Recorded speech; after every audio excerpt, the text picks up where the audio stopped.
सम्यक न्यूज. जय भीम. मी हंसिनी. सम्यक न्यूज लाईव्हच्या विशेष बातमीपत्रात आपलं स्वागत आहे. ठळक बातम्या पुढील प्रमाणे. हिरावदा असंच बोल.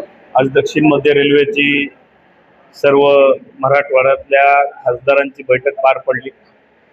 त्यामध्ये प्रत्येक खासदारांनी आपल्या आपल्या कार्यक्षेत्राची रेल्वेची जी विकास कामं होत आहेत आणि काही प्रस्तावित कामं आहेत त्याविषयी इत्थंभूत माहिती जाणून घेतली आणि काही मागण्याही या ठिकाणी मागल्या.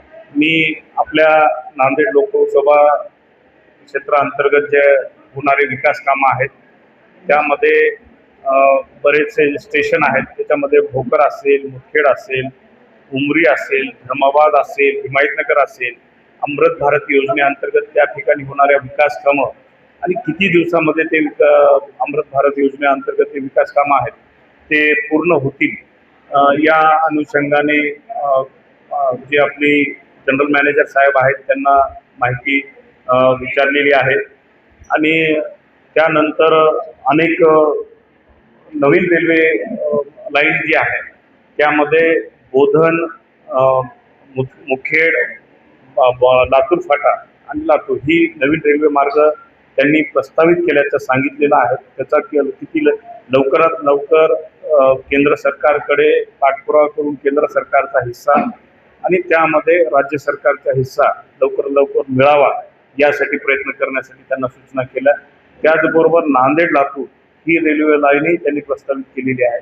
त्याच्यासाठीही लवकरात लवकर निधी त्या ठिकाणी केंद्र सरकार आणि राज्य सरकारने लवकरात लवकर हिस्सा आपला दिला पाहिजे ही मागणी केलेली आहे. आणि प्रामुख्याने नांदेड पुणे जी नांदेड पासून जाणारी जी नवीन रेल्वे मागणी मी या ठिकाणी केलेली आहे की नांदेड त्याच्यामध्ये पुण्यापर्यंत फर्स्ट क्लासचा कोच त्यांनी काढलेला आहे. बरेचसे डबे आणि त्या ठिकाणी हडपसरला रेल्वे गाडी त्या ठिकाणी थांबवतात जेणेकरून इथून जाणारे प्रवासी असेल, विद्यार्थी असेल, सकाळी पहाटे 4च्या दरम्यान ती रेल्वे गाडी जाते आणि तिथून प्रवाशांना ऑटो रिक्षा असेल, भाड्याची गाडी असेल मिळवण्यासाठी त्रास होतो.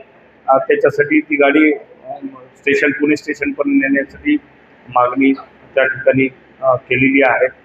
नांदेडहून जाणारे राजा राणी कोच रेल्वे असेल त्याच्यामध्ये जुने कोच त्या ठिकाणी लावलेले आहेत. नवीन कोच त्या ठिकाणी मागणी केलेली आहे. नांदेड रेल्वे स्टेशन अमृत भारत योजनेअंतर्गत त्यांनी सांगितलं की अद्याप DPR बनवण्याचं काम चालू आहे. तर मी त्या मागणी केलेली आहे की एवढं मोठं तीर्थक्षेत्रस्थान आपलं नांदेड हुजूर गुरुद्वारा आहे, वेगवेगळे तीर्थक्षेत्र आहेत, हजारो प्रवासी या ठिकाणी येतात की नांदेडला सुद्धा एक अद्यावत चांगलं रेल्वे स्टेशन या ठिकाणी बनवण्यात यावं. अद्यावत रेल्वे स्टेशन झालं तर निश्चितच जी प्रवासी येतात त्यांनाही त्या ठिकाणी नांदेडला उतरलं तर कुठेतरी समाधान वाटलं पाहिजे आणि मागणी केलेली आहे. याच्यामध्ये वाशिम नांदेड असेल, जालना धर्माबाद, लातूर रोड, अहमदपूर लोहा नांदेड असेल, बोधन नरसिंह म्हणजे हे रेल्वेची मागणी केलीच आहे. त्याच्यानंतर वसमत नांदेड पूर्ण ब्रॉडगेज प्रकल्प तातडीनं पूर्ण करावा याची मागणी मी प्रामुख्याने केलेली आहे. आणि मुदखेड आणि धर्माबाद ला त्या ठिकाणी प्रमुख एक्सप्रेस ट्रेन त्या ठिकाणी थांबत नाहीये, त्या ठिकाणी थांबा मिळावा याची मागणी या ठिकाणी केलेली आहे. आणि सचखंड एक्सप्रेसचा जो स्लॅग टाईम आहे तो कमी करावा जेणेकरून स्लॅग टाईममुळं सचखंड एक्सप्रेसला बराच उशीर होतो. आता कसं आहे एक्सप्रेस फास्ट ट्रेनचा जमाना आहे त्यामध्ये स्लॅग टाईम जेवढं कमी करता येईल तेवढी ट्रेन या ठिकाणी लवकर येईल. यामध्ये नांदेडमध्ये कारशेड असेल, इलेक्ट्रिक लोको शेड असेल, पिट लाईन असेल, आधुनिक रेल्वेची पायाभूत सुविधा असेल याची मागणी या ठिकाणी मी केलेली आहे. रेल्वेतील रिक्त पदं लवकरात लवकर बनावं जेणेकरून आणखी रेल्वेच्या ह्याला गती मिळेल. त्याच्यामध्ये हुजूर साहेब, माहूर, औंढा, नागनाथ, परळी, वैजनाथ धार्मिक पर्यटन रेल्वे सर्किट विकसित करण्यासाठी मागणी केलेली आहे. आणि नांदेड रेल्वे विभागाच्या विकासाच्या दर महिन्याला त्या एक आढावा बैठक जेणेकरून आमच्या खासदारांना माहिती मिळावी त्या सगळ्या गोष्टीचा आढावा त्या ठिकाणी आम्ही बैठकीमध्ये घेतलेला आहे. निश्चितच इथं ज्या मागण्या केलेल्या आहेत येणाऱ्या काळामध्ये आणि महत्त्वाचा विषय आहे की नांदेड बिदर त्या ठिकाणी होणं ही काळाची गरज आहे. आता बिदर कर्नाटक सरकारकडे मागणी करण्याचा आम्ही निश्चित केलेला आहे.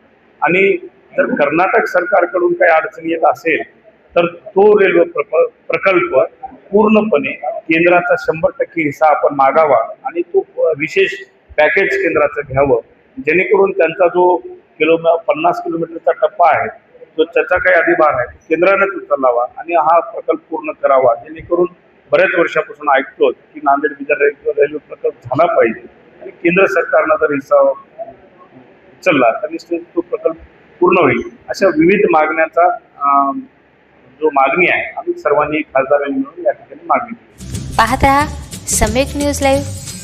बातमी पाहण्यासाठी यूट्यूबवर सबस्क्राईब करा.